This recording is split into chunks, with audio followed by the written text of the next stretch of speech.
Alain, propos d'un Normand. Un roi, pauvre être. Je ne veux pas de mal à un roi, bien sûr, parce qu'il est roi. Il n'en est pas cause, le pauvre homme. Et je suis très disposé à être exactement aussi poli avec un roi qu'avec un balayeur des rues. Mais enfin, je ne peux pas oublier l'injustice monstrueuse qui habite dans un roi. Je vous entends, dira quelqu'un. Ce sont là des théories anarchistes, au sens exact du mot, et qui sont bien en l'air. Erreur profonde. Je prétends être un homme d'ordre et soumis aux lois, si imparfaites que soient les lois. Bien mieux, je ne crois pas qu'on puisse jamais se passer de loi et de chef. Aussi, dans le fait, vous me verrez toujours disposé à l'obéissance. Je ne dis pas au respect, je dis à l'obéissance, et ce n'est pas la même chose. Que le feu prenne quelque part, vous me verrez faire docilement la chaîne s'il y a lieu. Dans une battue au loup, je marcherai, autant qu'il dépendra de moi, comme un grenadier. Et, s'il fallait faire la guerre, je tiens pour l'obéissance passive, et je compterai les galons au lieu de compter les raisons. Voilà dans quel sentiment je saluerais mon chef au tournant de la rue, si j'étais Pousse-Caillou. Un roi me paraît tout à fait en dehors de tout cela, tout à fait étranger à l'ordre, à l'organisation, au pouvoir légitime, tout à fait désordre et folie par rapport aux autres, et aussi par rapport à lui-même. Pourquoi? Parce qu'il est né roi. Que diriez-vous d'un académicien de 2 ans, d'un nouveau-né qui serait déjà poète, d'un ingénieur au berceau? Toutes ces puissances, même en cheveux gris, ne méritent pas un respect égal. Les uns arrivent par justice, d'autres par intrigue, d'autres par chance. Toujours est-il qu'ils sont partis d'en bas, et qu'ils ont conquis leur grade.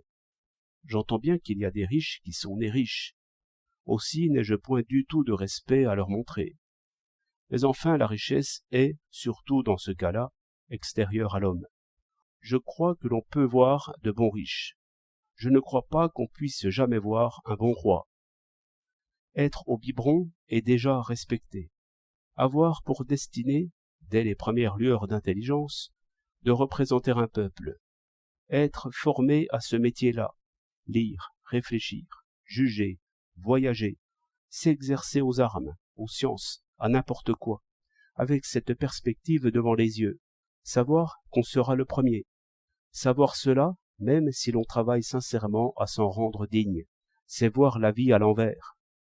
Cette folie des enfants qui disent « je serai général », c'est proprement la folie d'un fils de roi. Par là, le plus solide bon sens se trouve faussé. Toutes les notions sont contre nature et inhumaines. Même la simplicité, même la bonhomie ont alors quelque chose de faux. Un trait d'esprit ne sonne plus bien. Le sentiment le plus simple est empoisonné d'arrière-pensée. Simplicité de théâtre, simplicité fastueuse, luxe encore, et parure, et attitude. Et c'est trop facile, au surplus. Un roi est étranger partout, et étranger à tout.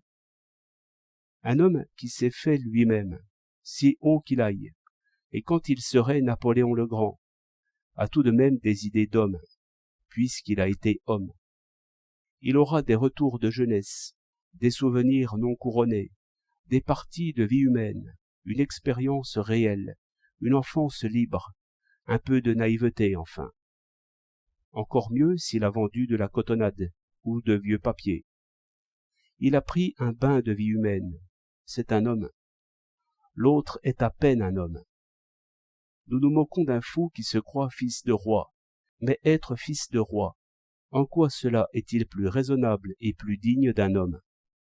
À mes yeux, c'est la même folie, aggravée par les chambellans. 21 décembre 1909.